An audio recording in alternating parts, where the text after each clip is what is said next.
presentan Chilevisión Noticias. Hola, ¿cómo están? Muy buenas noches. Bienvenidos a las noticias en este día lunes, post plebiscito de salida, en que todas las miradas se han concentrado en el Palacio de la Moneda. Así es, muy buenas noches. Claro, hay noticia en este momento porque ya está claro que habrá cambio de gabinete mañana. Probablemente al mediodía sería el momento en que finalmente se realice el cambio de gabinete en el Palacio de la Moneda. Antonio Ruiz ha estado siguiendo los movimientos del presidente Boric durante esta tarde y noche. Antonio, muy buenas noches. ¿Cómo están? Muy buenas noches, gusto de saludarles desde el Palacio de la Moneda. Así es, absolutamente confirmado para este martes el cambio de gabinete. Lo ha confirmado hace instantes nada más un integrante del gabinete, el ministro de Hacienda, Mario Marcel. Entonces confirma que para este martes, a eso del mediodía, sería aquí en la sede de gobierno este cambio de gabinete que ya rondaba como un rumor durante esta jornada de día lunes post plebiscito, donde el presidente de la República, Gabriel Boric, que les cuento permanece a esta hora aún en la sede de gobierno, ha comenzado esta ronda de encuentros que comprometió incluso ayer en cadena nacional al término de esta jornada de plebiscito, donde se impuso el rechazo y por amplia ventaja. Les cuento que hace instantes el ministro de Hacienda, Mario Marcel, entonces confirma este cambio de gabinete que se realizará este martes aquí en la sede de gobierno. Es la información del momento. Pasemos a revisar las palabras del jefe de la finanzas, el ministro de Hacienda, Mario Marcel. Desde ya vamos a tener algunos cambios mañana, ¿cierto? En los equipos de gobierno. Vamos a tener espacio para discutir sobre cómo conducir las reformas que están actualmente en discusión o las que están por presentarse. Un anuncio que se dio de manera bien curiosa e inédita, esto de que haya sido el ministro de Hacienda en el ministerio, dando a conocer que el cambio de gabinete es mañana al mediodía, cuando desde el Palacio de la Moneda no se había entregado aún esa información, Antonio. Y tenemos entendido que, no sé si todavía o hasta hace muy pocos minutos, el presidente estaba reunido con algunos de sus ministros. Sí, absolutamente inédito que el ministro de Hacienda, en este caso de manera formal, entregue esta información temprano, más aquí por la tarde. La ministra vocera de Gobierno, Camila Vallejo, fue consultada respecto de este cambio de gabinete que se sabía se podía materializar durante estos días. Dijo, si el presidente lo estima, debemos entonces estar a disposición de dar un paso al costado, no hablando de un día en específico ni un momento durante esta semana, pero como escuchaban ustedes, el ministro de Hacienda entonces confirma para esta jornada de día martes este cambio de gabinete que piden algunas voces dentro del oficialismo y también desde la oposición, bien digo, sea una cirugía mayor al equipo de colaboradores del gobierno del presidente Gabriel Boric, cuando está próximo a cumplir 6 meses de gestión. Se habla ya que algunas de las carteras que podrían sufrir modificaciones, por cierto, el Ministerio del Interior y también desde la SECPRES. Les cuento que la ministra del Interior, Ixchia Siches, ya abandonó hace algunas horas el Palacio de la Moneda. Permanecen a esta hora en la sede de gobierno la ministra vocera de Gobierno, Camila Vallejo, y también el titular de la SECPRES, Giorgio Jackson. Pero en esta ronda de encuentros que ha sostenido el presidente Gabriel Boric durante la jornada, ustedes lo saben, recibió al presidente del Senado, también de la Cámara de Diputados, pero por la tarde también al presidente de la Asociación Chilena de Municipalidades y también a la Asociación Chilena de los Gobernadores y Gobernadoras Regionales. Al término de ese encuentro también hubo palabras para la prensa, porque ellos también fueron convocados por el presidente de la República, Gabriel Boric, para este nuevo proceso constituyente que desea impulsar. Escuchemos esas declaraciones. La ciudadanía se pronunció fuerte y claro en que no quiere una constitución extrema, una constitución que nos lleve por el camino de la incertidumbre, pero soy un convencido que ampliamente la ciudadanía sí quiere cambios. Yo creo que muchos queríamos saber qué pensaban 4,5 millones de chilenos que decidieron participar y dar su opinión. En este plebiscito su opinión fue moderación. Y creemos que esa es la señal que se está recogiendo por todos. Nosotros estamos en la voluntad, independientemente del sector político que representamos, de ser garantes de un nuevo proceso que dará mayor estabilidad a nuestro país. Antonio, ya sabemos entonces que el cambio de gabinete va a ser mañana, probablemente a mediodía, si es que logran encajar todas las piezas, digamos, en las siguientes horas. Sabemos también que probablemente sea un cambio de gabinete muy profundo, en términos que puede tocar carteras claves para el manejo político, como es el Ministerio del Interior, con Isquia Siches, o la Secretaría General de la Presidencia, con Giorgio Jackson, una de las personas más cercanas al presidente Boric. ¿Ha habido también más información acerca de qué nombres podrían llegar al gobierno? Han circulado nombres como, por ejemplo, el de la ex ministra Carolina Toá, del mismo subsecretario del Interior Manuel Monsalve. ¿Ha habido alguna conversación más acerca de quiénes podrían llegar mañana a los cargos clave del gobierno? Sí, el subsecretario del Interior, Manuel Monsalve, histórico militante del Partido Socialista, ex parlamentario, estuvo reunido esta tarde con el presidente de la República, Gabriel Boric. Incluso se vio cruzar acompañando a la ministra del Interior, Isquia Siches, hasta el despacho presidencial. A la salida ahí algo pudimos conversar con él, pero se mantiene todo el misterio respecto de quién podría asumir como jefe de gabinete. También, por cierto, surgen nombres ahí como el de la ex alcaldesa Carolina Toá. Una carta también desde el PPD. Recordemos que desde el socialismo democrático han pedido o han manifestado su disposición para estar también en el comité político. A las 5 de la tarde mañana están convocados los partidos, tanto de oficialismo y de oposición, aquí al Palacio de la Moneda. Sabido es que el diseño original era que durante esta jornada de día lunes pudieran estar, reunión que finalmente no se produjo. Lo que sí ya está confirmado, por cierto, es el cambio de gabinete para esta jornada de día martes, y estaremos muy atentos aquí en el Palacio de la Moneda para llevarles a ustedes todos los detalles. Bien, muchas gracias, Antonio. Cualquier novedad ahí en el Palacio de la Moneda, donde continúan las reuniones, nos avisa si volvemos contigo. Que tengas buenas noches.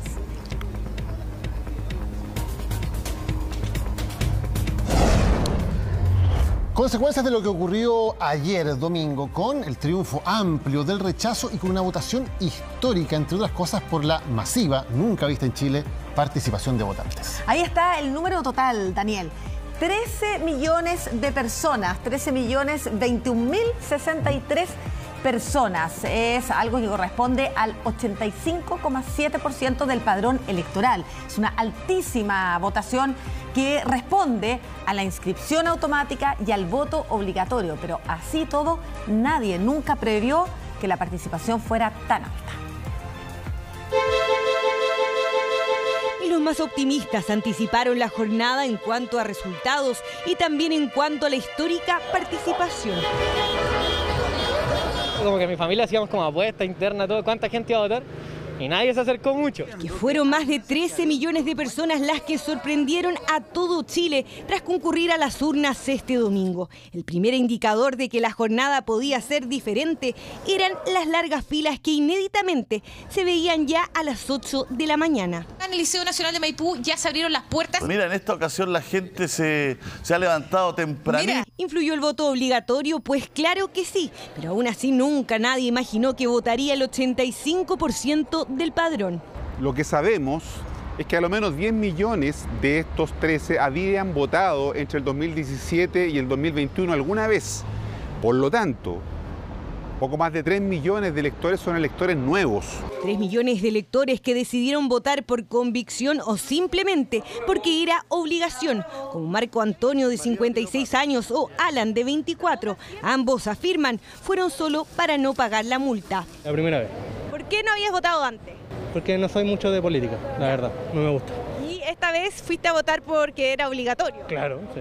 Pero había que hacerlo por lo que te explico, por obligado, porque la justicia te obliga a hacer lo que tú no quieres. Ojo que los dos reconocen que para una próxima elección, aunque sea voluntaria, seguramente irían. ¿Y quiénes más participaron?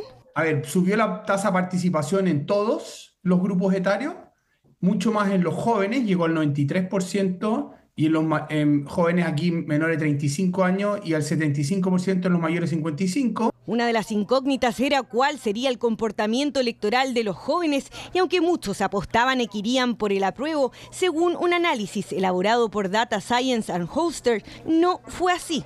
Efectivamente, en todos los grupos etarios, en ambos géneros, ganó el rechazo. Incluso en los jóvenes que le habían dado la victoria a Boric en segunda vuelta, en este caso los jóvenes votaron mayoritariamente por el rechazo. Pero además de que el sufragio se convirtió en una acción imprescindible, muchos reconocen que hubo otros factores que incentivaron o facilitaron participar en el proceso, el debut de la georreferenciación. Mi local de votación más cercano estaba como a 10, 15 minutos y el de acá estaba bajando del departamento a 2 cuadras. ¿Fuiste caminando? Sí, fue súper cómodo. Yo soy en el padrón porque estoy 15 años, pero ayer como era una forma obligatoria, cumplí con mi deber cívico. ¿Las otras elecciones en el fondo no habías ido a votar? No, sinceramente no. Ahora esta era una decisión muy difícil. Y así, muchos se fueron animando para ser parte del deber cívico. Son 13 millones de personas, 13 millones de personas que habían cambiado de local de votación y de mesa, pudieron encontrar toda su nueva mesa sin mayores problemas. Vamos bien los horarios, tuvimos dudas sobre incrementar el horario de votación o no, y lo mantuvimos y aceptamos con él. Elección que sin duda superó las expectativas y donde O'Higgins, el Maule, Ñuble y Biobío fueron las regiones con más alta participación. Cuando la segunda vuelta presidencial de 2021 fue la región metropolitana y la de Valparaíso, comicios que inevitablemente hacen replantearse el voto obligatorio. Una jornada histórica para el país y un día muy importante también para nosotros, para todo el equipo de Chilevisión Noticias, porque contamos con su preferencia. Claro que sí, les queremos agradecer por la enorme sintonía que nos dieron durante toda la jornada de nuestro canal, a nombre, por cierto, de todos quienes trabajan aquí en Chilevisión. Millones de chilenos hicieron valer su voz. Primera vez que voto. En un día lleno de historia para nuestro país. Yo le ayudo, no se preocupe. Y cuando buscabas periodismo independiente y gran cobertura. Muy buenos días a esta jornada histórica, domingo 4 de septiembre. Volviste a preferir Chilevisión. Esto no me había tocado verlo nunca en elecciones anteriores. Una vez más, gracias por confiar y acompañarte en una nueva jornada electoral. Acaba de comenzar ya el ingreso. Estamos transmitiendo en vivo. Aquí en el canal no hay nadie. Porque en los momentos más importantes de nuestra historia, seguimos juntos. Muchas gracias a ustedes por esa sintonía maravillosa que nos han entregado. Chilevisión. Están presentando Chilevisión Noticias. Desde el fin de semana estamos viviendo una ola de calor en la zona central del país que va a durar hasta mañana con temperaturas veraniegas como las que tuvimos hoy y también ayer. Sí, estuvo muy rico, pero va a durar poco y el cambio va a ser abrupto porque desde mañana ya empieza a bajar y pasado mañana incluso frío y lluvia. Desde el sábado esta ha sido la tónica en Santiago, las mañanas heladas y luego altas temperaturas. En estos días son varios los que han tenido que sacar una que otra prenda de verano. Hay que andar con muchas capas de ropa. De hecho, yo ya dejé la camiseta de pola, la panty y todo. Y es que claro, desde el sábado nos encontramos con una ola de calor en la zona central del país, la cual alcanzó su pic durante este lunes. ¿A 30? No, qué horrible. Harto calor, harto calor. Donde vivo, la casa es helada, entonces uno está entumido adentro y salgo afuera y ahí hace calor. Son justamente estos cambios de temperatura de los que tenemos que cuidarnos. Lo que pasa es que la gente no sabe cómo abrigarse, no sabe cómo vestirse. Días de calor salen en la mañana muy ligeros de ropa y en este periodo el calor no dura más allá de lo que dura el sol. Si sales un día con mucho calor y bastante desabrigado, a la noche te va a dar frío y te vas a enfriar. Ahora eso efectivamente va a influir en los resfríos comunes más bien. ¿Pero a qué se deben estas altas temperaturas veraniegas antes de que pasemos la primavera oficialmente? El gran responsable son dos factores. Primero, la presencia de altas presiones que nos está generando un cielo despejado. Y en segundo lugar, tenemos el desarrollo de la vagua costera, que mientras nosotros tenemos este calor, la playa con suerte está llegando a 13-14 grados porque está nublado, ha tenido llovizna, niebla. Que llegaría esta misma semana, y escuche bien, con intenso frío. Mañana ya comenzaría a descender, empieza a ingresar el aire desde la playa, que es un aire húmedo y por lo tanto arrastra consigo la nubosidad costera y el miércoles ya estaría nublado. El jueves y viernes tenemos posibilidad de precipitaciones. Hay un sistema frontal que va a dejar lluvias en el sur y que hacia la zona de la región metropolitana, Valparaíso y Coquimbo, podría dejarnos algunos chubascos. Concentrándose la mayoría de ellas en la noche de jueves para viernes, pero eso sí, la temperatura máxima solo alcanzará los 15 grados, una diferencia sustancial con las temperaturas de hoy, fenómenos que probablemente se repitan durante septiembre.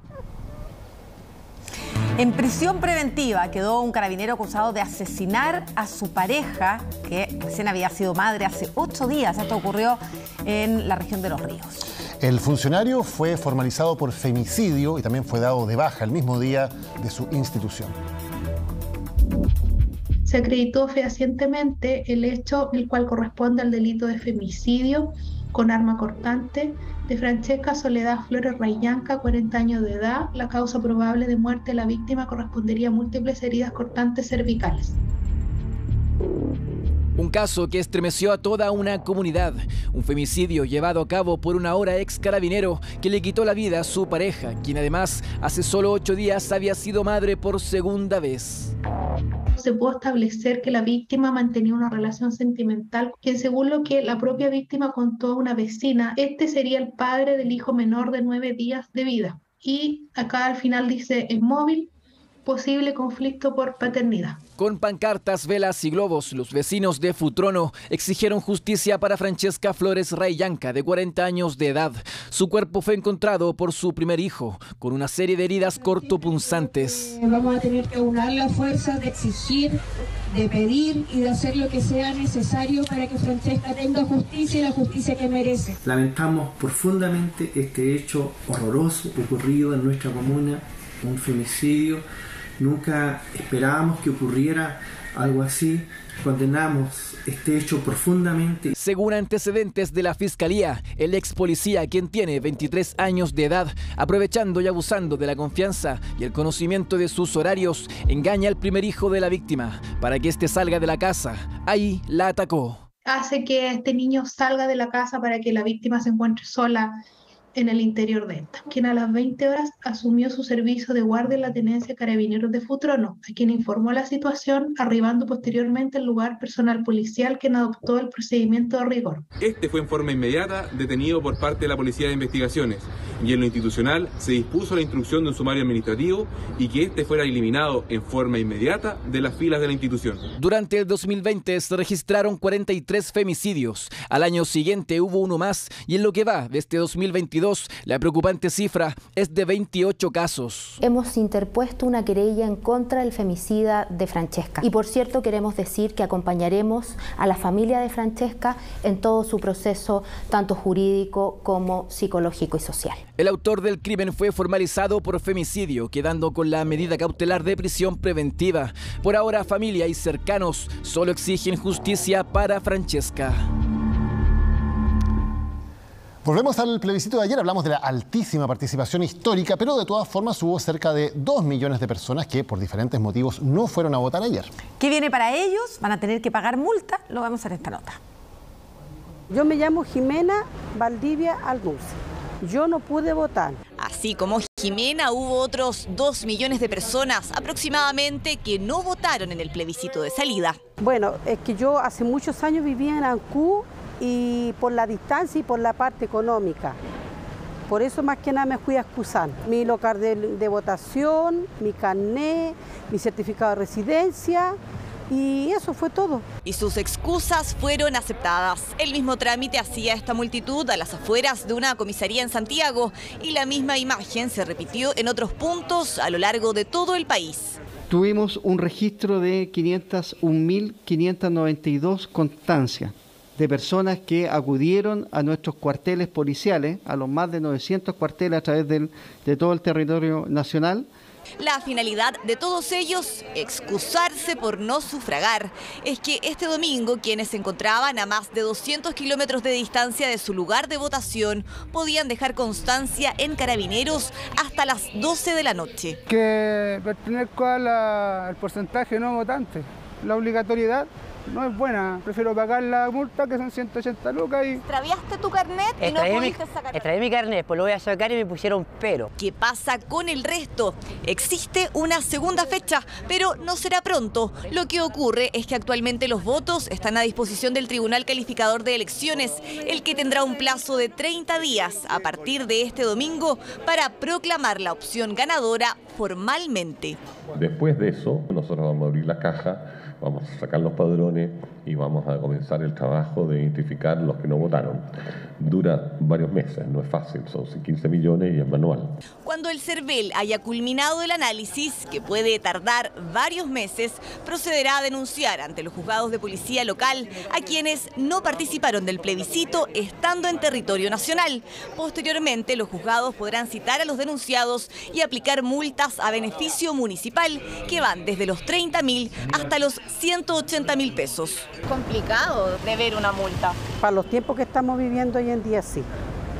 No estamos para botar la plata. O sea, más valía excusarse a tiempo. Justamente. Si usted es citado, deberá presentarse en el juzgado de la comuna donde registra su domicilio electoral y explicar sus razones. Las excusas aceptadas son enfermedad, ausencia del país u otro impedimento grave, siempre adjuntando pruebas del hecho. Y luego de los resultados del plebiscito, se confirma que mañana habrá un cambio de gabinete por parte del presidente Gabriel Boric. Claro, las principales dudas son cuáles serán los enroques y si habrá mayor presencia de los partidos de la exconcertación, como el Partido Socialista o el PPD, dentro del nuevo comité político. Incluso antes de conocerse el triunfo del rechazo ya se hablaba de un posible cambio de gabinete. Ahora, con los resultados en mano, el presidente no dejó espacio para dudas. Hacer frente a estos importantes y urgentes desafíos requerirá prontos ajustes en nuestros equipos de gobierno para enfrentar este nuevo periodo con renovados bríos. Tanto la oposición como el oficialismo se han pronunciado sobre los posibles cambios. Sin ir más lejos, Fidel Espinosa, senador del Partido Socialista, apenas conoció los resultados del plebiscito, emplazó al ministro Giorgio Jackson a tener su renuncia sobre la mesa, señalándolo como el principal responsable de la debacle.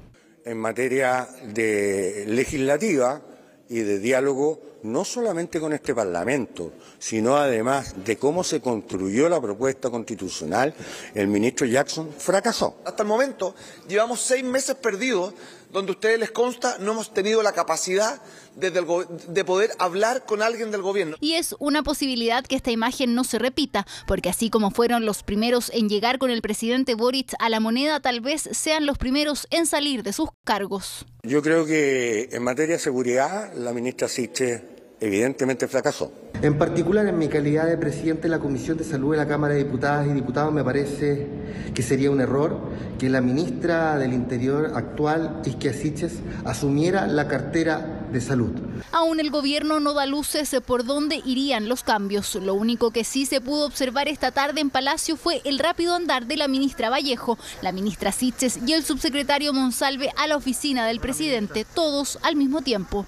Nosotros tuvimos un primer tiempo gobierno y ahora obviamente nos toca enfrentar un segundo tiempo, como país también. Y el presidente fue muy claro en señalar el día de ayer que iban a haber ajustes, pero no me corresponde a mí decir cuáles son esos ajustes ni el momento de esos ajustes. El llamado a sumar canas a un posible nuevo gabinete ha sido transversal, donde algunos esperan que el socialismo democrático sume integrantes al comité político. Yo no tengo ni una cana, así que...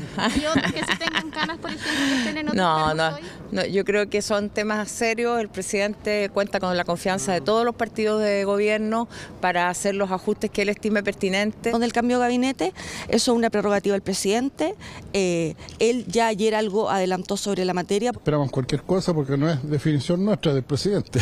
Para los expertos, un cambio de gabinete del presidente Boric hoy parece urgente. Es necesario dar un giro, quizás, hacia una centroizquierda más que a la izquierda como agenda de gobierno. Y en tercer lugar, la búsqueda de acuerdos y de diálogos va a tener que ser un centro esencial del gobierno para esta segunda etapa.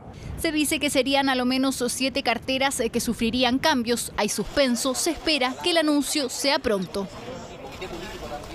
Bueno, esa es una de las preocupaciones del gobierno hoy, el inminente cambio de gabinete. Pero la otra preocupación, luego del amplio triunfo del rechazo a la propuesta constitucional, es el inicio de una ronda de reuniones con diversos representantes del Congreso y los partidos políticos para zanjar cuál es ahora la ruta a seguir.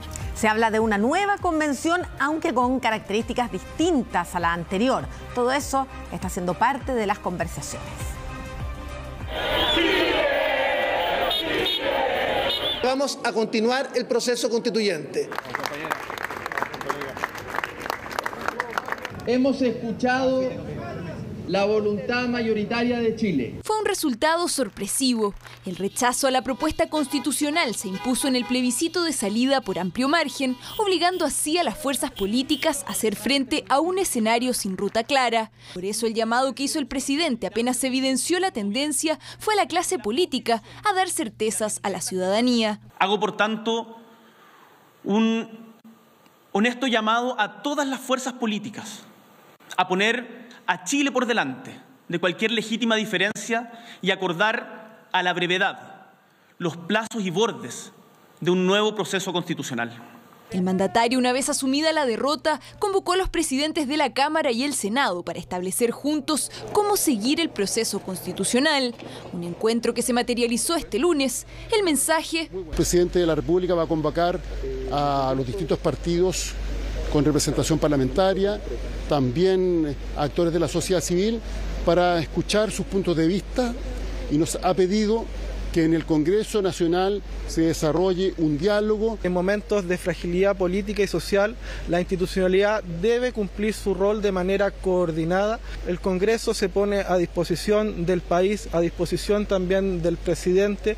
Tenemos una segunda oportunidad, probablemente va a ser la última, y no la podemos farrear. Establecer a la brevedad un itinerario en materia constitucional es la consigna en La Moneda y el Congreso, este último el lugar donde continuarán los diálogos, con miras a un gran acuerdo transversal por la reunificación de Chile. Establecer los márgenes de esta segunda oportunidad. El rol central va a estar radicado en el Congreso, sin perjuicio de que, insistimos, nosotros vamos a acompañar y facilitar también ese proceso. Una convención paritaria sin plebiscito de entrada ni listas de independientes, con escaños para pueblos indígenas en relación a su votación, sería parte del camino que ya se ha trazado en las conversaciones que han iniciado los parlamentarios.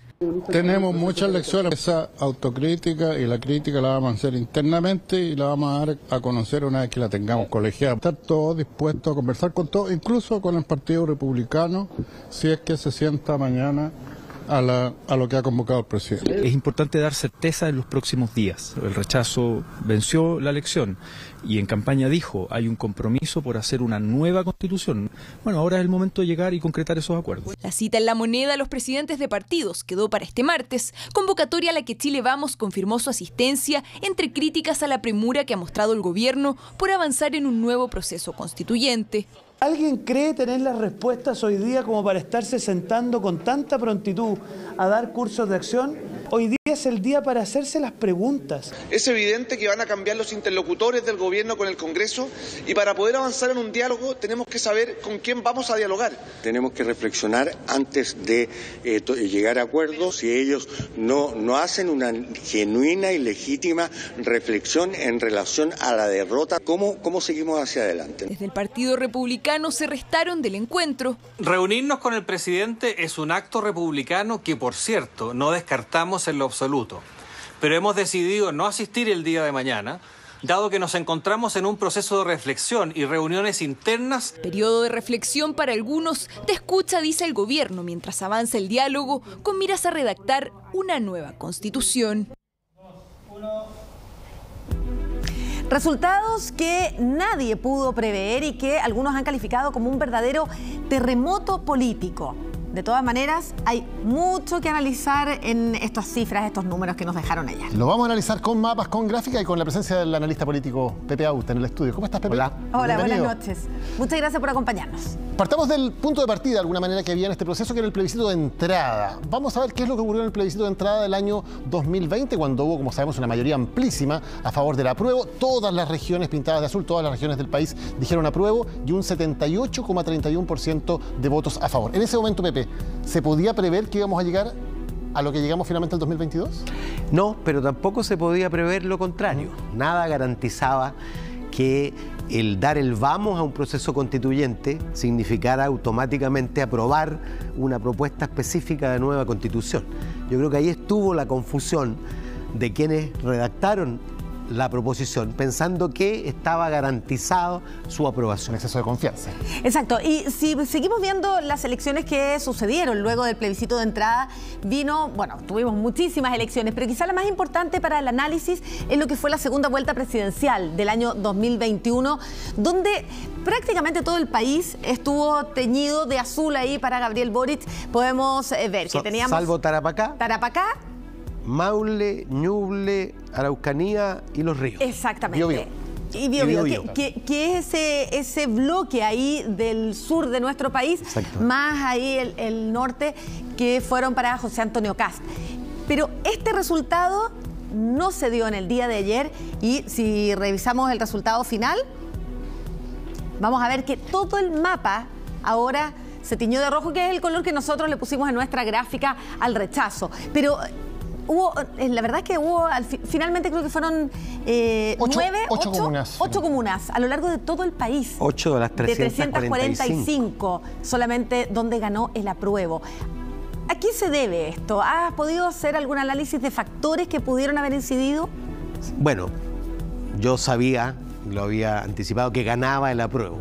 A mi juicio estaba determinado eso por el hecho de que si tú comparas con la elección de segunda vuelta, el posicionamiento del apruebo estaba muchos metros a la izquierda de Boric segunda vuelta, y el posicionamiento del rechazo estaba muchos metros hacia el centro respecto de José Antonio Kast. O sea, las predicciones hablaban de que ganaba el rechazo. Eso hacía que ganaba el rechazo. Y que también la amplitud de esa victoria tenía que ver con la magnitud de la participación. Y a mí lo que me sorprendió fue la participación. Ahora, una vez conocida la participación, no me sorprendió la magnitud de la distancia. ¿Y por qué? Evidentemente hubo voto obligatorio, todos lo sabíamos, eso ha sido uno factor entre varios de la participación tan alta. ¿Por qué se supone que ese electorado nuevo que entró a votar ayer, que no había votado antes, podía ser más proclive al rechazo que al apruebo? Por dos razones. La primera es porque era un electorado de mayor edad que el que había votado, porque hubo un diferencial de participación en el plebiscito de entrada y en la segunda vuelta. Es decir, votaron mucho más en proporción los jóvenes que los adultos mayores. Y se esperaba que, pasada la pandemia, además, retornaran los adultos mayores a las urnas. Y en segundo lugar, porque si tú no te entusiasmaste con ir a votar para que se iniciara el proceso constituyente, si no te entusiasmaste por ir a votar por Boric contra Kast, que representaba a la ultraderecha, la probabilidad de que fueras un voto progresista era bastante menor a que fueras un voto conservador. Pepe, en el día de hoy se dieron los análisis, los mea culpa y también la búsqueda de las razones. La gente solamente rechazó el texto, la gente rechazó la manera en que se llegó a este texto. Bueno, parte de esa autocrítica la hicieron los propios exconvencionales. Vamos a revisar en la nota. Ahí vienen, el día post plebiscito de este 4 de septiembre, con un claro ganador que se nota en el ánimo. He estado leyendo prensa, también procesando los datos. Es importante construirse una evaluación del proceso, primero individual, luego colectiva. Fueron protagonistas durante un año de la Convención Constitucional y son, en parte, voz autorizada para comentar el mea culpa del proceso constituyente. Es evidente que hay muchos aspectos que podrían haber sido mejorados. Yo creo que fue un error lo que hicimos con Giovanna Grandón, la tía Pikachu, de haber entrado al hemiciclo y sacar una foto disfrazado. Y así reflexionan sobre qué habría generado tal grado de rechazo. Creo que en esto los errores que surgieron en la propia Convención Constituyente a propósito de excesos retóricos o en su defecto falta de solemnidad, la situación de Rodrigo Rojas Vade, son hechos que de alguna manera influyeron. Echarle la culpa a terceros, a los recursos, a las campañas, yo creo que son disculpas mediocres. Mea culpa que también fue comentado por otros sectores al interior de la ahora extinta convención. Vimos de qué manera interactuaban también las múltiples demandas que acogimos en la Constitución para después presentárselas al pueblo de Chile, Porque ahí ocurrió lo que te comento, ¿no? Se produjeron cruces y intersecciones de intereses que quizá hicieron que la mayoría de la gente votara rechazo. Y también otros que son aún más críticos a lo sucedido en la Convención Constitucional, como es el caso de Cristóbal Andrade, también conocido como Dino Azulado. Una autocrítica en el aspecto, tal vez, yo creo que fue un error lo que hicimos con Giovanna Grandón, la tío Pikachu, de haber entrado al hemiciclo y sacar una foto disfrazado. El Hasbade nos hizo pebre a nosotros como comunicacionalmente hacia afuera. Autocríticas también a cómo fue formulada la propuesta. Hubiera hecho yo haber sacado temas, por ejemplo, como el tema de la plurinacionalidad, que era un tema que metía mucho ruido hacia la comunidad. Espacio para comentar sobre el mea culpa que se inició apenas conocidos los resultados este domingo. Todo es evidente que hay muchos aspectos que podrían haber sido mejorados. Bueno, hay cosas que están en la propuesta constitucional que a mí me gustaban mucho. Hay otras cosas que yo voté en contra y quedaron en el texto igual. Hay otras que yo quería que quedaran en el texto y no quedaron. Y yo creo, la verdad, que aquí el rechazo no fue por artículos puntuales, sino más bien por un texto global que habrá que analizar en su generalidad. Hay mucho que reflexionar sobre las razones para esta derrota y eso habrá que hacer en los días que siguen. ¿Cuál debiera ser la fórmula, por lo tanto, para continuar con el proceso? Yo creo que la fórmula ya está decidida, fue decidida por el pueblo chileno. Con una propuesta rechazada y con el mea culpa de ex constituyentes, así comienza esta semana clave en el futuro constitucional de nuestro país. Seguimos analizando junto al experto electoral Pepe Out lo que ocurrió en el día de ayer y vamos a la región metropolitana. ¿Por qué? Porque este era el gran bastión, se suponía, de la apruebo. Aquí estaban todas las esperanzas puestas de la apruebo, pensando en lo que había pasado en el plebiscito de entrada del 2020, donde toda la región metropolitana, todo el Gran Santiago, con las únicas excepciones de Vitacura, Las Condes y Lo Barnechea, habían votado mayoritariamente por el apruebo. Están marcados en azul. Vamos a ver ahora lo que ocurrió ayer y el panorama es totalmente distinto. Prácticamente todas las comunas votaron por el rechazo, con las únicas excepciones de Ñuñoa, Maipú, Puente Alto, Pedro Aguirre Cerda y San Joaquín, donde además el apruebo en general ganó por muy poquitos votos de diferencia.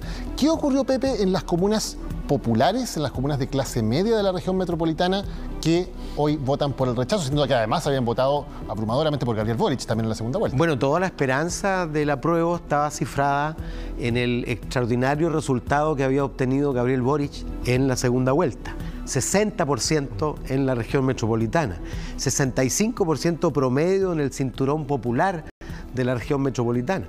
Sacar 60% de la región metropolitana, a pesar de la ventaja de Kast en las tres comunas de lo que yo llamo el Triángulo de las Bermudas, es meritorio, muy meritorio. 72% en La Pintana, 70% en Puente Alto, 66,6% en Maipú. O sea, la verdad es que si no mantenía lo menos una ventaja de 10 puntos en la región metropolitana, estaba completamente perdido. Y por lo tanto, cuando empezaron a aparecer las mesas relativamente empatadas, ya sabíamos que perdía. ¿Y qué pasó? Primero se incrementó la participación en las comunas populares y contra lo que algunos esperaban, que mientras más participaran los vulnerables, mejor le iba a ir al apruebo, ocurrió exactamente lo contrario, porque el volumen que se incorpora por primera vez a votar muchos de ellos, la verdad es que es gente que desconfía de la política, que desconfía del Estado, que poco le dice a alguien que está esperando 3 años una operación de cadera, que la Constitución diga acceso inmediato y universal a la salud, que poco le dice a una ama de casa que está 5 años en un comité de vivienda esperando y escucha al ministro de Vivienda decir que este año va a ser difícil conseguir 60.000 viviendas de un déficit de 680.000, que diga la Constitución vivienda digna. O sea, esta oferta de derechos sociales yo creo que tiene que ver con la desconfianza. Es un electorado movido más bien por el problema de la inseguridad ciudadana, por la incertidumbre respecto de la eventual pérdida del empleo, por lo que le está afectando la inflación. Y yo creo que ahí primó muchísimo, a propósito de lo que decía Marcos Barraza, es cierto que un componente importante es la evaluación de la convención, pero otro componente igualmente importante es la evaluación del gobierno. Vamos a hablar de eso y de cómo entonces este texto finalmente no logró convencer a ese nuevo electorado. Pero estos resultados rebarajan el panorama político. ¿Qué es lo que se viene en adelante? Lo vemos en esta nota. Era noviembre de 2021, de un extremo a otro, izquierda y derecha ponían sus cartas sobre la mesa desplazando a quienes decían ser de centro. Paralelo a ello, en el ex Congreso se debatía lo que ayer finalmente fue rechazado por la ciudadanía. Rechazo. Rechazo. Estamos felices. Incluso algunos pueden decir que están aliviados. Este 4 de septiembre, la democracia chilena sale más robusta. Así lo ha visto y reconocido el mundo entero. El proceso constituyente instaló la agenda por más de un año. De ahí que políticos de distintas posturas se fueron en contra de lo que sus partidos establecieron. Terremoto en la democracia cristiana, la suspensión de la militancia de Carlos Maldonado en el Partido Radical y el nacimiento de la organización autodenominada Amarillos por Chile. Y que nadie se pase la película aquí que se va a poder llevar de nuevo la pelota para la casa. La derecha lo hizo en la Constitución del 80 y una izquierda más extrema lo acaba de hacer en la Convención. Y fueron derrotadas en las urnas. Con este resultado sería el Congreso junto al Ejecutivo quienes definan los próximos pasos a seguir. ¿Qué coalición, qué tendencia, qué partidos políticos protagonizarán la discusión? En la centroizquierda y en la centroderecha. Yo creo que los que capitalizan este triunfo son las visiones y las propuestas políticas más moderadas. La opción del surgimiento de nuevos bloques políticos es una de las posibilidades. Desde la UDI, al menos piensan que las fuerzas políticas deben reordenarse. Es posible que haya un rebaraje, yo le daría unos días. En la misma Cámara de Diputados tenemos un pacto administrativo que junta Apruebo Dignidad con Socialismo Democrático. Vamos a ver si ese acuerdo está tan bien pegado que perdura a este chaparrón electoral, a esta tremenda derrota ideológica que han tenido algunos sectores. Podría ser la llamada disidencia de la DC la que jugaría un rol importante en las conversaciones entre izquierda, centro y derecha de cara a un nuevo proceso constituyente. Yo le he llamado amistosamente los tres mosqueteros. Jimena Rincón, Matías Walker y Fuad Chaín. Yo creo que de manera natural en el debate de lo que el país quiere eso va a pasar.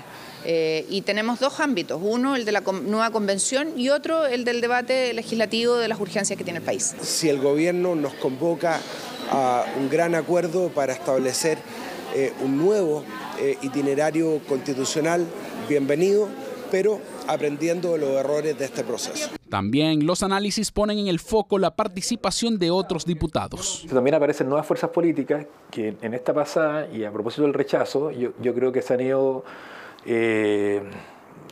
pocos han sido más sólidas y se han ido instalando de mejor manera, y el Partido de la Gente es uno de ellos. Lo que ahora cabe es encauzar institucionalmente el proceso constituyente, neutralizar a las posiciones extremas y escuchar a esa tremenda mayoría de chilenos y chilenas que quieren cambio a una nueva constitución, pero sin ánimos refundacionales. Este es el día después del histórico plebiscito. Partidos y políticos se acomodan y al menos los consultados para esta nota empiezan a proyectar la agenda respecto de una nueva constitución, dicen, con el centro político cobrando fuerza.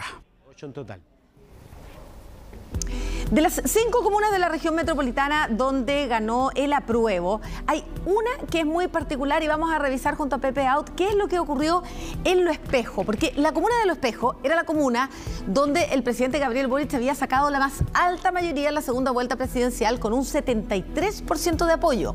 Había ganado en el plebiscito de entrada del apruebo con un 89% y sin embargo ayer ganó el rechazo, 50,14%. Y decíamos, Pepe, que en estas comunas populares no hubo el apoyo que el apruebo esperaba. Y de esa manera eso también está marcando un mensaje. ¿Qué lees tú detrás de estos resultados? Bueno, primero habría que ver cuánto aumentó la participación, porque el retroceso respecto de Boric en nacional es de 18 puntos. Y esto se distancia 5 puntos más, digamos, son 23 puntos de diferencia. Hay muchísimas comunas en Chile que tuvieron estas características. Y fíjate que muchas son rurales, la mayoría son populares, algunas son de izquierda tradicional, Montepatria, en fin, comunas más bien mineras o campesinas, donde se produjo una caída muy importante. Yo diría que la característica común que tienen es de mucho pueblo, y yo creo que la propuesta de la convención era una propuesta, voy a decir algo bien paradójico, ganó Ñuñoa. ganó en Ñuñoa y perdió en Los Espejos. Ganó en Ñuñoa y perdió en La Pintana. Algo dice eso, de que las prioridades, para hablar en términos de Giorgio Jackson, las prioridades valóricas parece que no eran exactamente las prioridades populares. Hay una desconexión con el voto popular allí.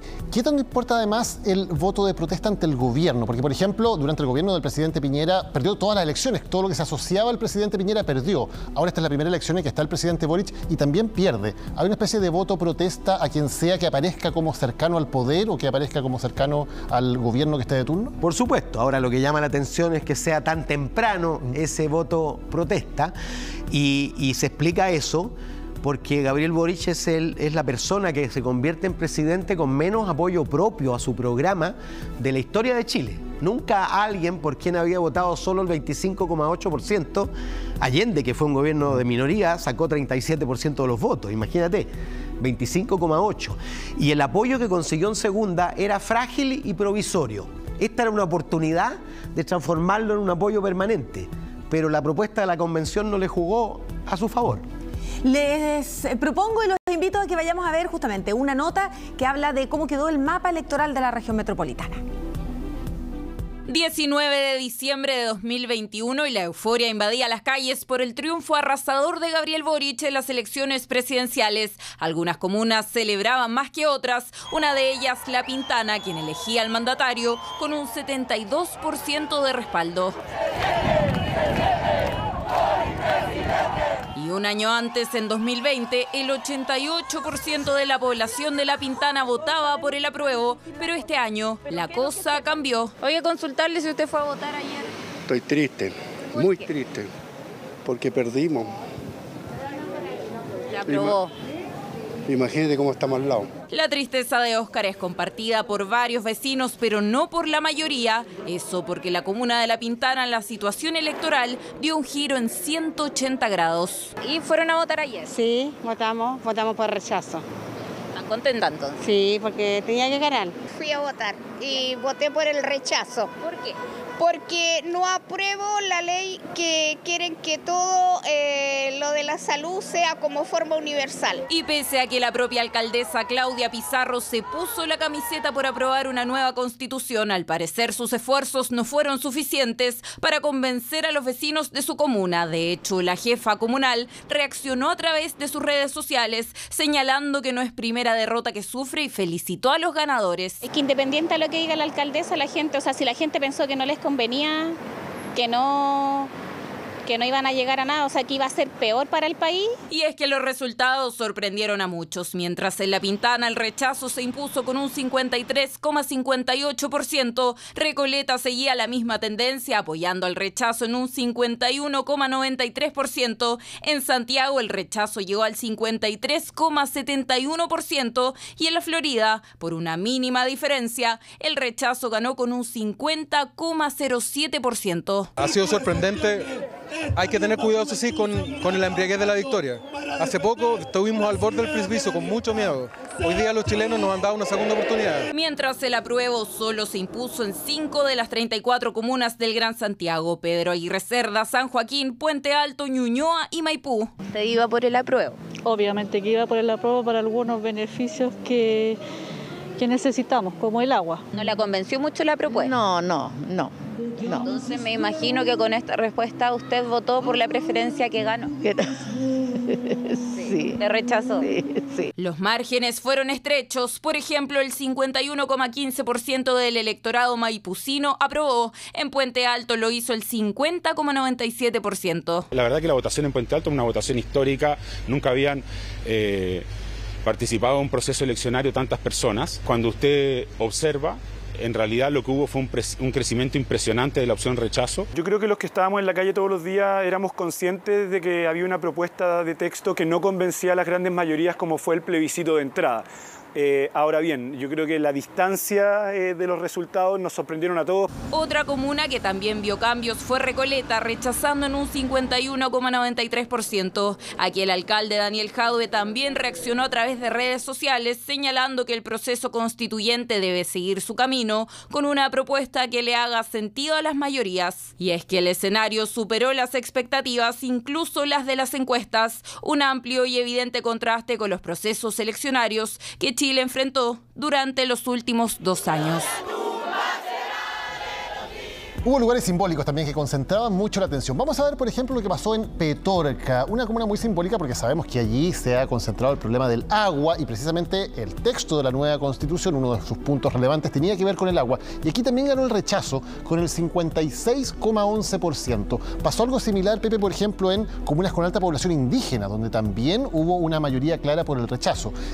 ¿Se leyó mal desde la convención los intereses, por ejemplo, las aspiraciones de comunas con problemas con el agua, de comunas con alta población de pueblos originarios? ¿Qué pasó que esas comunas que deberían haber sido, desde el punto de vista de la convención, precisamente las que más apoyaron al apruebo, finalmente votaron por el rechazo? Yo creo que ahí hubo un error de diagnóstico brutal. En las zonas rurales, la separación de la tierra y el agua fue fatal.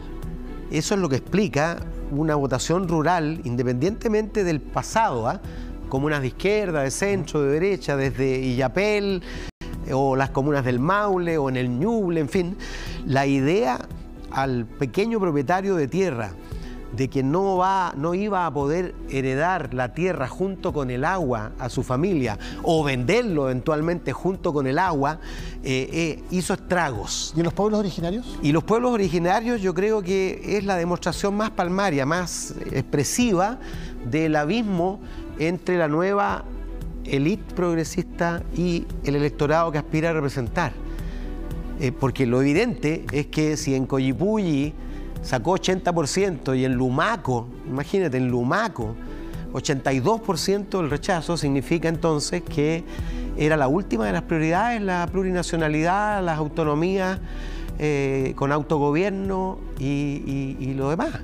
Bueno, y justamente de eso habla la siguiente nota, de cómo se comportó el electorado de regiones, incluso en algunas regiones muy emblemáticas para el gobierno.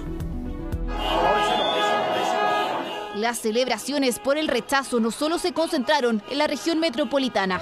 Para sorpresa de muchos, también en la de Valparaíso hubo festejos. Uno de los territorios donde el apruebo parecía firme, pero que en este plebiscito de salida no fue así.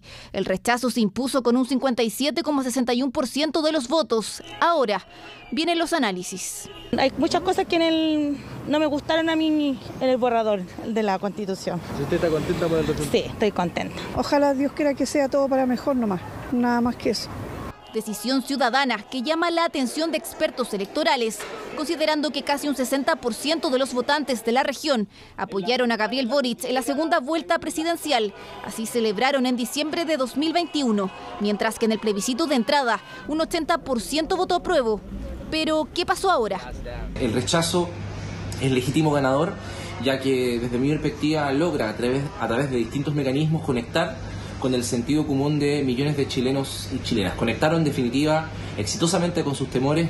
Daniel Macarena, atención que aquí viene el primer voto del país en la mesa 301 de Magallanes. Primer voto del país, aquí está. Rechazo. El primer indicio del resultado electoral de regiones lo dio Magallanes. El recuento de votos daba como ganador al rechazo en una región del presidente Gabriel Boric, quien obtuvo el 61% de los votos en la segunda vuelta presidencial. Pero esta vez fue diferente. El rechazo se impuso con el 59,92%. Otra sorpresa, algunos magallánicos también celebraron.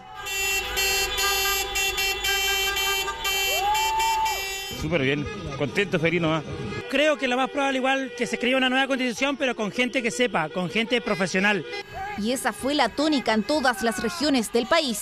El apruebo no logró ganar ninguna. La duda es ¿por qué? Lo que se observó es que la opción apruebo apeló mucho más a zonas más metropolitanas, especialmente en Santiago, y no apeló paradójicamente a las regiones del país. En algunas regiones ya se especulaba que el rechazo se impondría, como la Araucanía. La opción ganó con un 73,69%. También hubo festejos. Estoy feliz. No entiendo en política, pero yo sé que vamos para mejor. El país necesita eso, ya basta de tanta cosa mala. A ver si ahora nos podemos arreglar. Pues. En ese territorio se vaticinaba el triunfo del rechazo porque históricamente ha sido una zona donde gana la derecha. La crisis de seguridad que se vive producto de la violencia rural se sumaba a los antecedentes. Lo mismo se proyectaba en las zonas fronterizas del norte. Colchane marcó el pic del rechazo con un 95% de preferencia.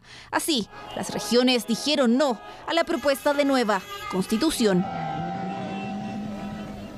Seguimos conversando con Pepe Out y a mí me gustaría saber, Pepe, ¿cuál es tu visión respecto a cómo se reordena el mapa político y también el gobierno? Porque mañana hay cambio de gabinete y ¿qué es lo que va a ocurrir? ¿Va a tener que abandonar su intención inicial de gobernar quizá con más juventud, con mayoría más cercana al presidente Gabriel Boric? ¿Va a tener que ampliar su base política? ¿Cómo ves el panorama político de aquí en adelante? Bueno, ambas cosas están naturalmente vinculadas. Esto es como el pool, tú le pegas a la bola 4 y entra y cae la 14. Primero, yo creo que el gobierno va a tener que ponerse de nuevo en modo segunda vuelta. Y no sé si la figura sirve para explicar lo que significa, es decir, en modo búsqueda de mayoría. Esta era una elección binaria entre dos alternativas, la disputa se daba en el centro y el apruebo jugó como si la disputa se daba en movilizar a sus propios electores. Entonces, claro, yo visualizo la necesidad imperiosa de cambiar el eje de conducción del gobierno, de orientarse hacia el centro, hacia la construcción de una mayoría, ojalá incorporar a fuerzas que hoy día están fuera. Ahora no sé cuál será el interés de esas fuerzas por ingresar a un gobierno que obtuvo 38% de los votos, pero todavía queda 3 años y algo más, por lo tanto puede ser. Lo segundo que te diría es que hay un espacio, hay una demanda de centro político importante y la oferta de centro político es escuálida. Hay una oportunidad. Y hay ahí una oportunidad. Ahora a veces la oferta y la demanda nunca se encuentran, no es como la economía, la política. Tú sabes, sale el vendedor ambulante con el paraguas en cuanto comienza a llover. Aquí no, aquí hay una demanda de centro y hay un conjunto de grupos que podrían perfectamente converger para recrear un actor político de centro relevante.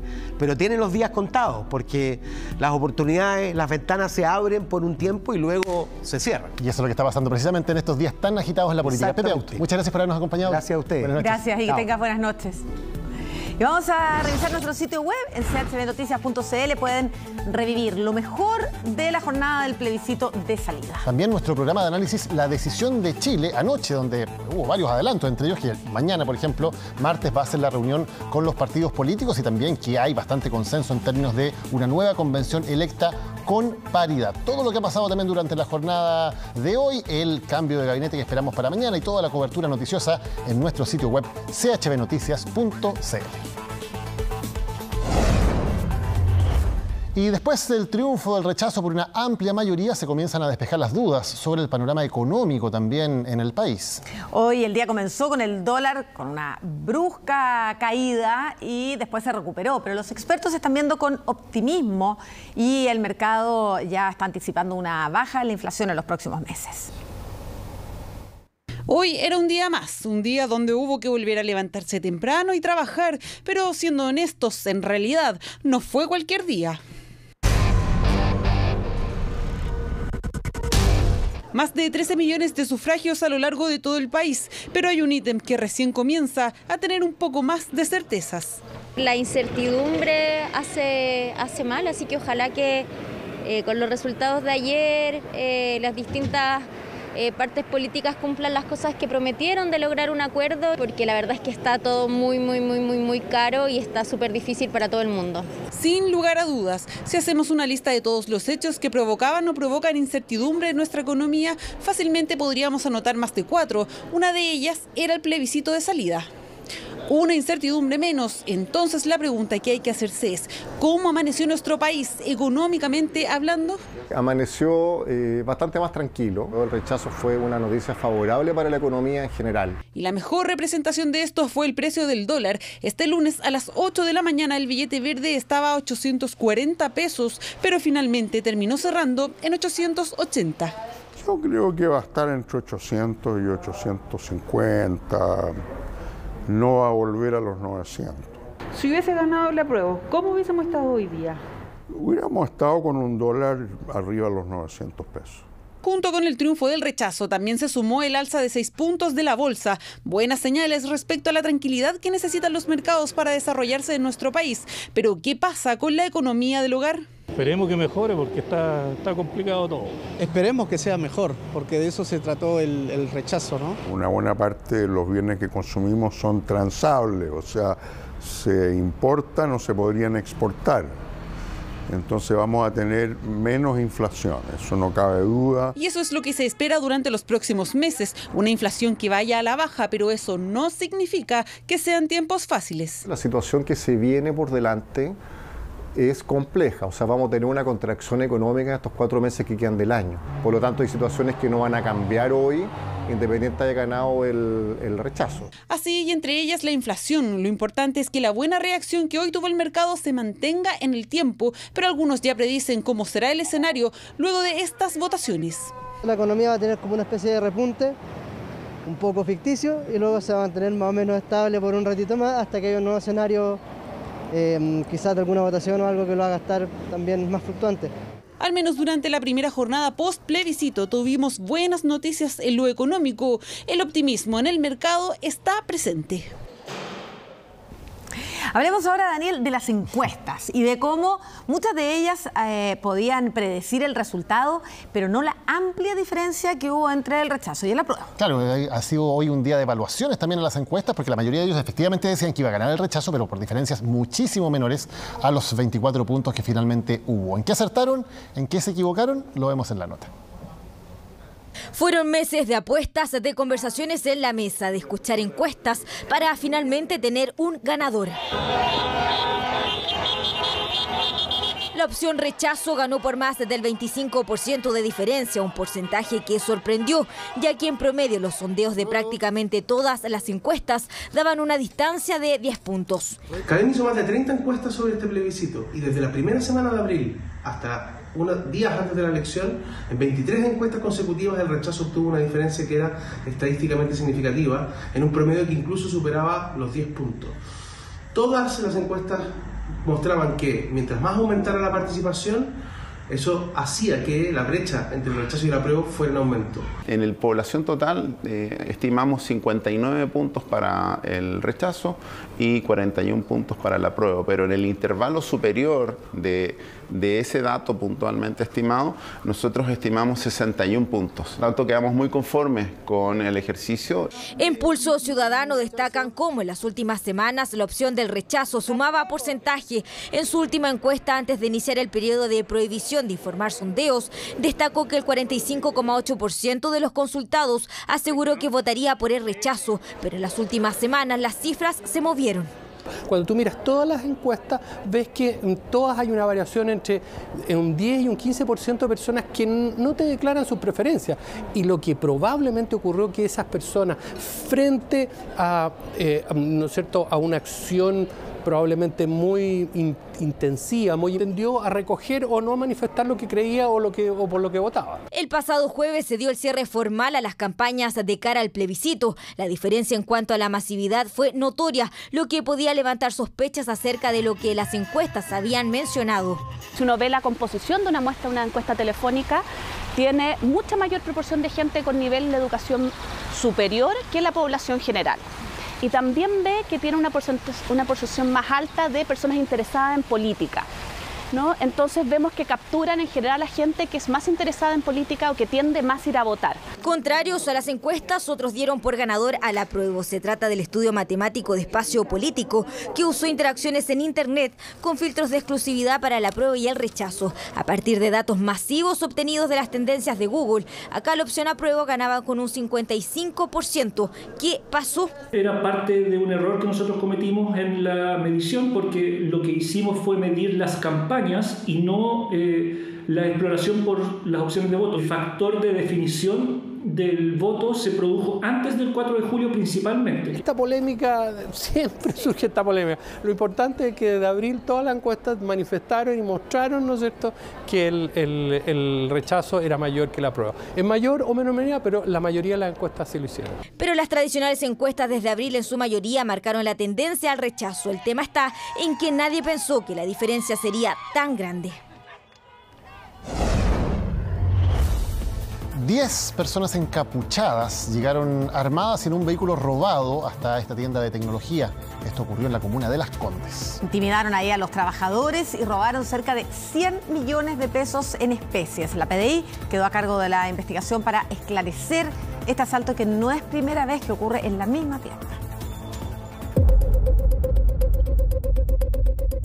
Intimidaron a los dependientes para ingresar al sector de bodegas. Y se llevan más de 100 productos y elementos desde la tienda. Para luego darse a la fuga por la autopista Costanera Norte en dirección al poniente. 15 minutos faltaban para las 1 de la tarde. 10 sujetos en total. 5 de ellos descendieron del vehículo en el que se desplazaban para realizar el atraco. Se escucharon sonidos similares a disparos y con supuestas armas intimidaron a los trabajadores de una sucursal de PC Factory en Las Condes. Sustrajeron teléfonos y tablets. Procedieron a intimidar a los dependientes del local y sustrayendo aproximadamente 86 teléfonos celulares para luego darse a la fuga por la autopista Costanera Norte en dirección al poniente. Por la cantidad de teléfonos celulares que se informó, el avalúo aproximado sería de 100 millones de pesos. Millonario avalúo tras un asalto en el que no pasaron desapercibidos. Por relato de testigos, señalan que habrían efectuado un disparo. Minutos de tensión a plena luz del día. Varios testigos, uno de ellos registró el video que ve en imágenes. Había una persona que estaba deteniendo la puerta y el que estaba afuera fue el que estaba haciendo estos disparos. Entiendo yo que me imagino que como para disuadir. Ahora puede ser, en el video que yo grabé yo alcanzo a ver un brillo. Un brillo que asimilaría a una pistola. La PDI quedó a cargo de la investigación para reunir todas las evidencias, aquellas que primeramente les permitió descartar el disparo de armas de fuego. De momento no hemos encontrado evidencia balística y en materia de investigación, por lo que creemos que fue un modo de alertar a los sujetos que ya llevaban mucho tiempo al interior de la tienda. Pero aún queda la gran incógnita, el paradero de los sujetos responsables de este asalto, que no es el primero en esta misma sucursal. 60 millones de pesos sustrajeron en julio del año pasado. Algo similar ocurrió en julio de este año y el de ahora. Son bandas que vienen desde hace mucho tiempo dedicándose a este tipo de delito, y si las empresas a las cuales entregan estos productos no ponen más seguridad, la verdad es que van a seguir sufriendo este tipo de delitos. Desde el municipio señalaron estar en conversaciones con los comercios de este sector cercano al Parque Arauco para incrementar las medidas de seguridad y evitar que se repitan estos asaltos. Después de una pausa les contamos que el plebiscito en Chile ha sido noticia internacional. ¿Cómo se ha reaccionado en el mundo a lo que ocurrió con el triunfo del rechazo? Se los contamos más adelante en Chilevisión Noticias. Están presentando Chilevisión Noticias. Hoy en las noticias internacionales vamos a hablar de cómo el mundo miró a Chile. Otras veces somos nosotros los que miramos al mundo, ahora queremos saber cómo ellos nos miraron en la jornada de ayer. Sole Agüero. Sí, ¿cómo estás, Maca? Porque claro, desde que se inició el proceso constituyente que el mundo estuvo atento a lo que iba a resultar y lógicamente que dedicaron sus portadas y su cobertura a lo que fue el resultado del plebiscito de salida. Y una vez que se conocieron los resultados, también varios políticos alrededor del mundo se pronunciaron al respecto. Vamos a ver qué fue lo que dijeron en la siguiente nota. La majorité de Chiliens a rejeté le projet de constitution qui leur a été. 62,2% sprachen sich. En todo el mundo y en todos los idiomas, el plebiscito este domingo fue noticia. Chile de 4日、ピノチェト軍事政権時代の1980年に制定された憲法に。Es que desde el primer momento el proceso constitucional generó mucha expectación en el mundo. Hoy medios internacionales como The New York Times tituló "Rechazo rotundo a la nueva constitución izquierdista", mientras diarios como como El País de España, hacía hincapié en lo resentido que queda el gobierno de Boric tras el resultado del domingo. Titulares que se mezclan con la opinión de políticos internacionales. Uno de los primeros en reaccionar a los resultados fue el actual presidente de Colombia, con un tuit que generó mucha polémica. Gustavo Petro escribió: revivió Pinochet. Una frase que generó un sinfín de comentarios y que el recién asumido presidente salió a complementar con un párrafo más largo. Solo si las fuerzas democráticas y sociales se unen, será posible dejar atrás un pasado que mancha toda América Latina y abrir las alamedas democráticas. En la otra vereda, el expresidente colombiano Iván Duque aplaudió la que denominó como bella jornada democrática y afirmó que triunfó la sensatez sobre las imposiciones ideologizadas que fracturarían para siempre una sociedad que ha alcanzado importantes logros sociales y económicos, un sentir al que se sumó también el exmandatario argentino Mauricio Macri. Una constitución es un acuerdo consensuado, no la imposición de unos sobre otros. En Chile prevaleció la sensatez. Desde la Casa Rosada y el kirchnerismo ha predominado el silencio. Ni Alberto Fernández, ni Cristina, ni su canciller han hecho declaraciones públicas frente a la derrota del apruebo. Solo fuentes internas afirman que los resultados se leen como un duro golpe para Gabriel Boric. Quien sí sacó la voz fue el expresidente de Bolivia, Evo Morales, quien a través de su comentario aprovechó de homenajear a Salvador Allende, quien un 4 de septiembre, pero del 70, fue electo presidente. No todos los procesos constituyentes son fáciles. La lucha de los pueblos por inclusión, solidaridad y dignidad continuará mientras exista injusticia y desigualdad. Declaraciones de líderes internacionales que se sumaron a otras palabras, como las del polémico congresista argentino Javier Milei, quien felicitó a Chile por rechazar lo que calificó como ese panfleto liberticida que tenía pátina de una nueva constitución. La parlamentaria española Cayetana Álvarez de Toledo, quien había criticado el proceso constituyente, afirmó: enhorabuena, queridos chilenos. Qué gran lección al mundo de compromiso con la unidad, la igualdad y la libertad. Aplastante triunfo del rechazo a la nueva constitución propuesta por la Convención Constitucional, que ha sido tema en todo el mundo.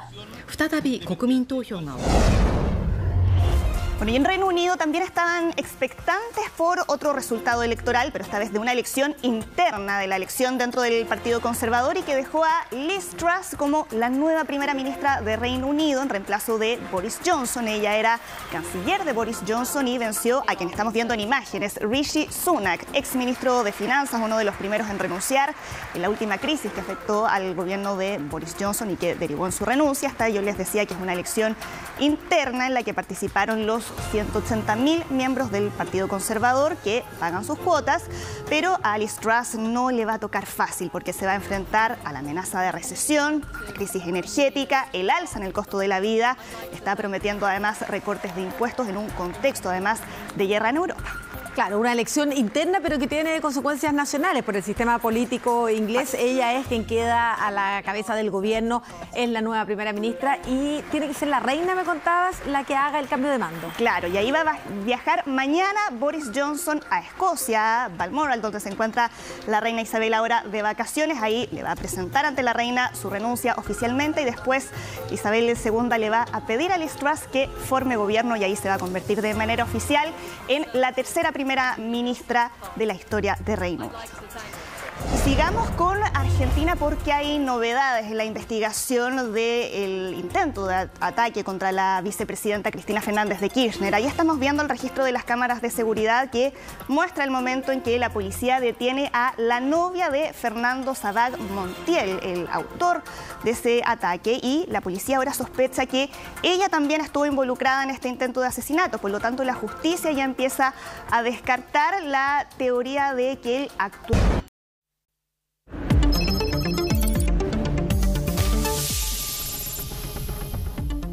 Vamos a hablar del sol y de investigaciones recientes que dicen que el sol ha alcanzado su mediana edad y que en su último tiempo de vida se va a devorar planetas cercanos. ¿Cómo cuáles?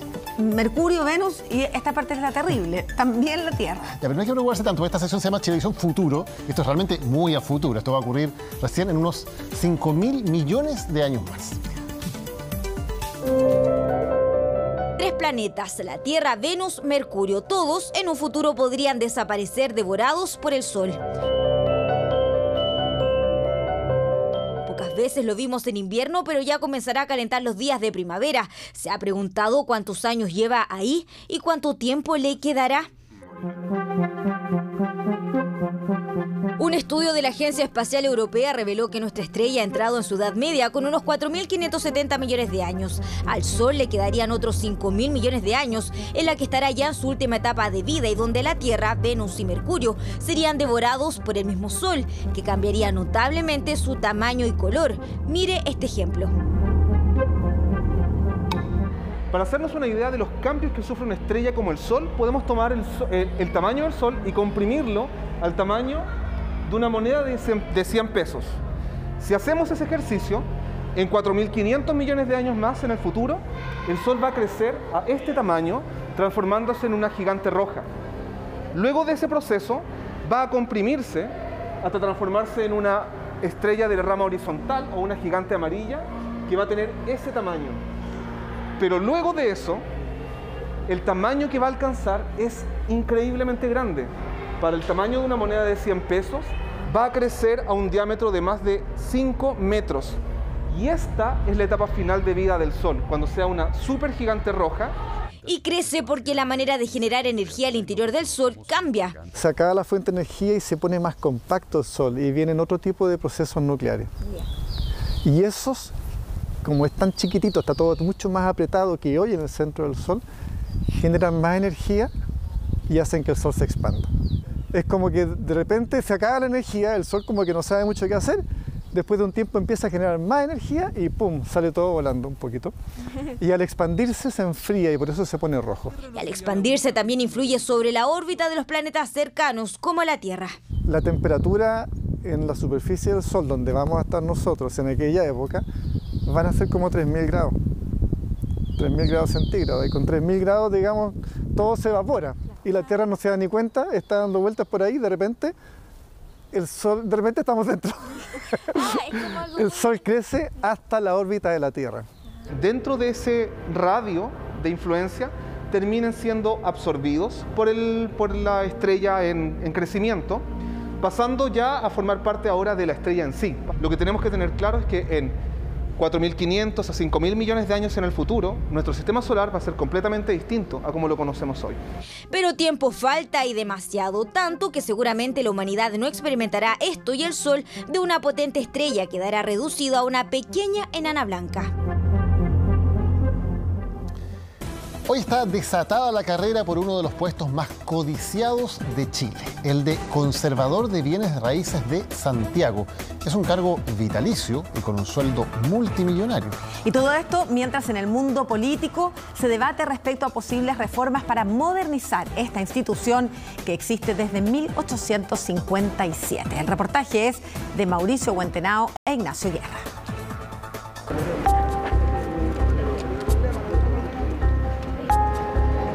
Vine a sacar una copia de vigencia de una propiedad. ¿Sabía que existía un conservador de bienes raíces, que había una persona? Yo pensé que era una institución, pero no que una persona. Si aquí ingresa mucha plata, es un sueldo. Es un sueldo, el sueldo es el sueldo más alto de Chile.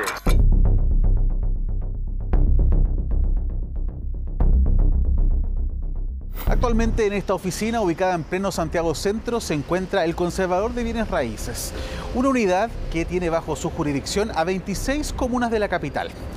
Lo curioso es que, a diferencia de otras zonas de nuestro país, este ejercicio acá lo cumplen 3 personas. La polémica está en que uno de estos cupos está vacante, un cargo donde una persona podría llegar a ganar hasta 180 millones de pesos.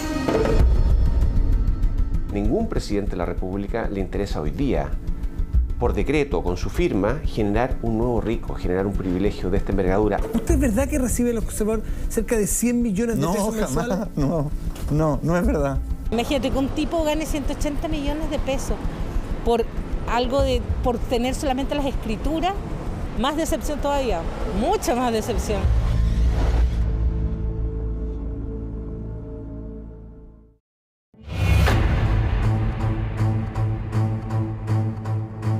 Hablemos de trámites, pero no cualquiera. Comprar una casa, hacer una posesión efectiva en caso de herencia, obtener un certificado de hipoteca o hasta inscribir una empresa. Eso y más son parte de las labores que se ejecutan acá, en el Conservador de Bienes Raíces. Estamos en el de Santiago, que como ya les contamos, atiende a 26 comunas de la región metropolitana. Patricia, por ejemplo, viene hasta acá a gestionar un documento para su padre.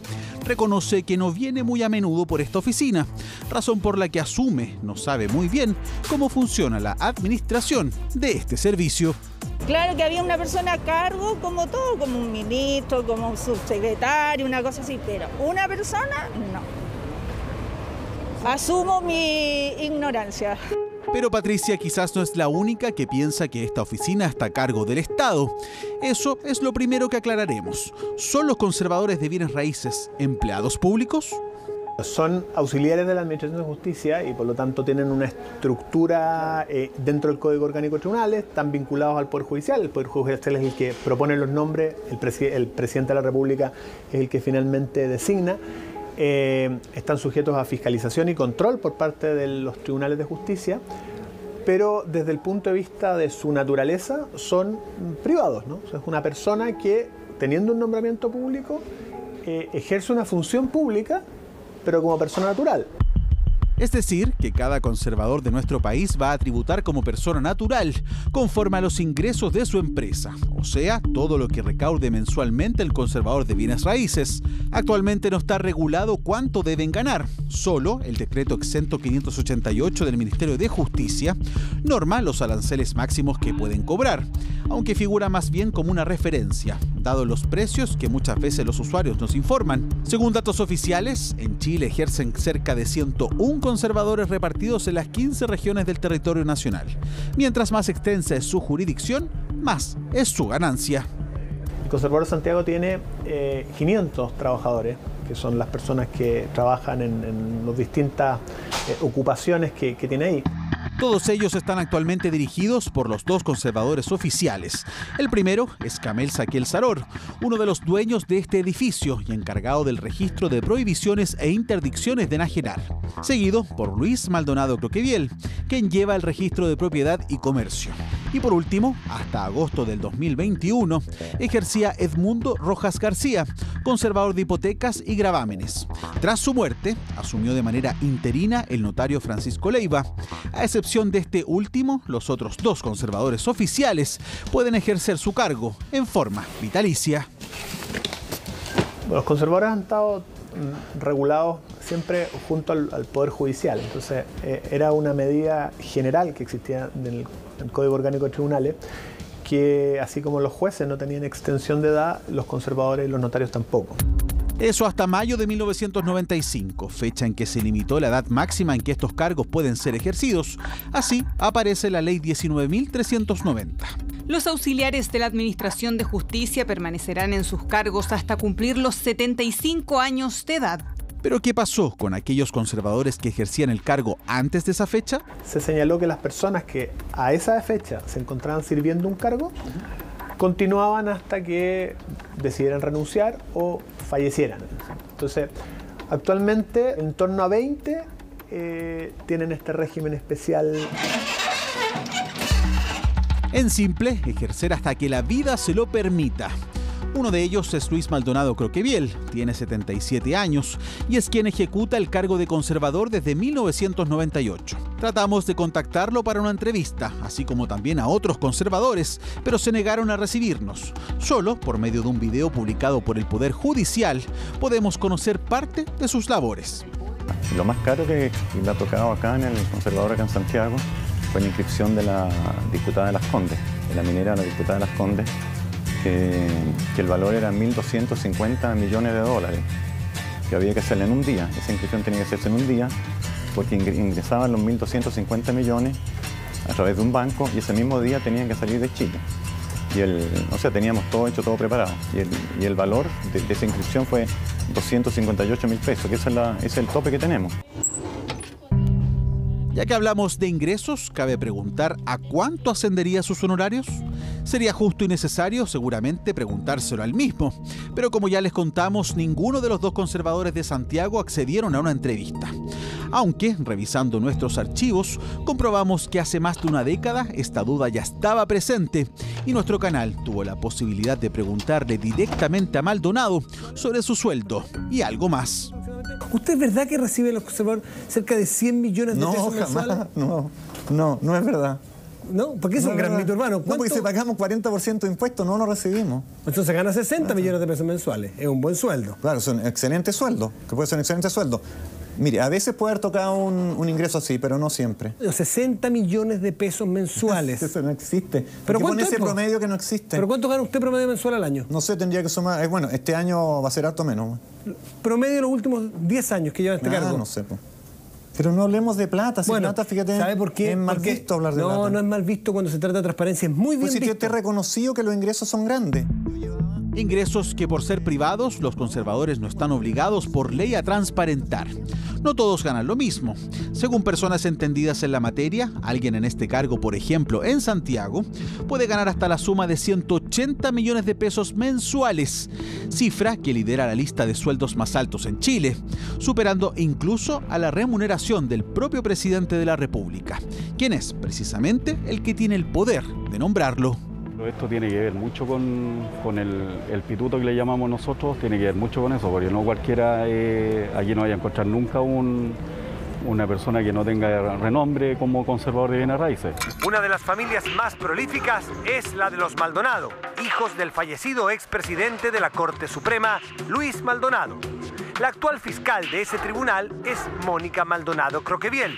Su hermano, Luis, es el conservador de bienes raíces de Santiago y ambos tienen un tío que es conservador de Valdivia, Teodoro Croqueviel. Y el conservador de Santiago tiene a su vez como empleados a los 3 hijos de su hermana, a un hijo suyo, a un primo y a un ahijado. ¿Usted hace concurso para todos los cargos que se llenan aquí o no necesariamente? Mire, no necesariamente, pero en la mayoría de los cargos llamamos concurso, hacemos concurso.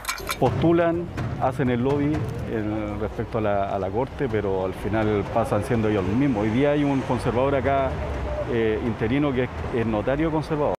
Tiene 2 cargos, entonces eso encuentro que... Por tanto, podríamos deducir que ganaría honorarios por estas 2 labores. Por estas 2 labores. No solamente el Consejo para la Transparencia, la Fiscalía Nacional Económica y cientos de actores más ha pedido que se hagan reformas en este sentido. Y la verdad, no hay ningún argumento y no hay ninguna razón para que las cosas sigan como están. Por eso te digo, la verdadera pregunta es, ¿qué es lo que pasa? Que hay un proyecto de ley y otro proyecto de ley y nunca se genera ningún cambio. ¿Qué es lo que está pasando? ¿Por qué ni siquiera la Convención Constitucional se pudo meter con ello? Esto es un misterio que permite generar las peores sospechas. Desde su creación en 1857, la figura del conservador de bienes raíces no ha sufrido grandes cambios. Hay proyectos de ley, por ejemplo, que datan del 2007, donde se propuso que este cargo solo se pudiera ejercer por 6 años. Avanzó, pero no se aprobó. El senador Matías Walker y el presidente del Senado, Álvaro Elizalde, hoy están empujando una propuesta de ley que pretende dividir el actual conservador de bienes raíces de Santiago en 7 unidades. Y eso va a permitir desconcentrar la oferta, que haya más competencia, que bajen los precios, que bajen también los salarios de estos súper ricos, como se denomina, y que en definitiva podamos tener un mercado mucho más transparente y mucho más asequible a la gente. Lo que yo he señalado es que cuando se va a cambiar un sistema que funciona, tenemos que ver qué es lo que queremos mantener y qué es lo que queremos cambiar. Y creo que en ese sentido hay que ser muy responsable para efectos de garantizar que siempre el sistema funcione. Porque, insisto, en Chile, cuando uno va a una notaría, cuando va a un conservador, tiene la certeza de que el trámite se va a realizar de buena forma. Puede ser muy eficiente en la medida que todos esos elementos funcionen. Si alguno de esos elementos falla, puede haber problemas, y desde ese punto de vista nosotros siempre tratamos de evitarlo y de hacer controles muy estrictos sobre el sistema conservatorio y registral desde el Poder Judicial, porque aunque ellos no sean funcionarios del Poder Judicial, sí son controlados por el Poder Judicial. En marzo pasado, la Corte de Apelaciones, tras un concurso público, dio a conocer la terna de postulantes al cargo vacante en el Conservador de Bienes Raíces de Santiago. Uno es Carlos Miranda, actualmente notario y conservador de Minas Concepción. Obtuvo 15 votos. Le sigue Tomás Jarpa, conservador y archivero judicial de Copiapó, con 17 votos. Y por último, Camila Jorquera, conservadora y archivera judicial de Talca, la favorita, con 21 votos. Todos están a la espera de ser nombrados por el presidente Gabriel Boric. Es una empresa, en el fondo, ¿no es cierto?, unipersonal que asume una función pública, pero él no opera con fondos públicos. Y en consecuencia, todo lo que tiene que solventar, lo tiene que solventar de acuerdo a los ingresos que tenga. Ingresos que aún así siguen siendo millonarios, razón por la que al menos el proyecto de ley que está en curso pretende bajar esa cifra, que sea repartida y así entregar un servicio más cercano a las necesidades de los millones de usuarios que día a día pagan por los distintos trámites en el conservador de bienes raíces. Temas que se arrastran por décadas en Chile, los conservadores, los notarios. ¿Cuántas veces hemos hablado de eso? ¿Cuántas reformas se han presentado? Nunca pasa nada. Y con esto estamos ya terminando las noticias, pero los vamos a dejar invitados porque viene un nuevo capítulo de Doctor Milagro. Y a medianoche una nueva edición de Chilevisión Noticias por Pluto TV. Muy buenas noches. Que tengan buenas noches. Hasta mañana.